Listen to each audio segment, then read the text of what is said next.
بغض علی نہیں رکھاں گا. کہنے لگے نبی بولے ہی نہ. جدو نہ بولے اخیر چوتھی گل جڑی نہ کیتی ہے یہ صحابیوں جانتے سن کہ کیویں رسول اللہ نو منانا ہے. آئے ہائے تساں میرے کو ویکھیا تو پھر لطف آنا ہے. فرماتے ہیں میں نے نبی سے کہا یا رسول اللہ ہاتھ بڑھائیے میں دوبارہ اسلام کی بیعت کرتا. تساں غور ہی نہیں فرمایا. یا رسول اللہ ہاتھ بڑھائیے میں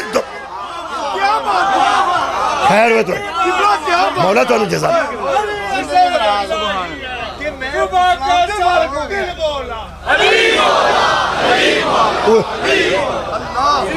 ٹائم تو اڈی محبت دی وجہ تو سارا گزر گئے.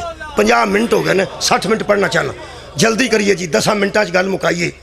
میرے عزیز دوستوں کہتے ہیں میں نے کہا یا رسول اللہ ہاتھ بڑھائیے میں دوبارہ تجدید اسلام پر بیعت کرتا. لفظ کی نے تجدید اسلام پر بیعت کرتا ہوں. اگو نبی پاک نے تکلف بھی نہیں آکھیا دیکھاں کی دا کرنا ہے کی لوڑ ہے. فرمایا نبی نے ہاتھ بڑھا دیا. نبی نے ہاتھ بڑھا دیا اور میں نے تجدید اسلام پر نبی کی بیعت کی.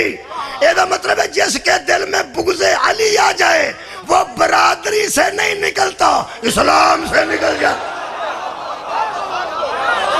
جنہ لوگوں دے دلاں وچ بغض علی سی وہ آندے سن تسی اولاد علی ہو تسی اولاد نبی نہیں. اینا بغض پیدا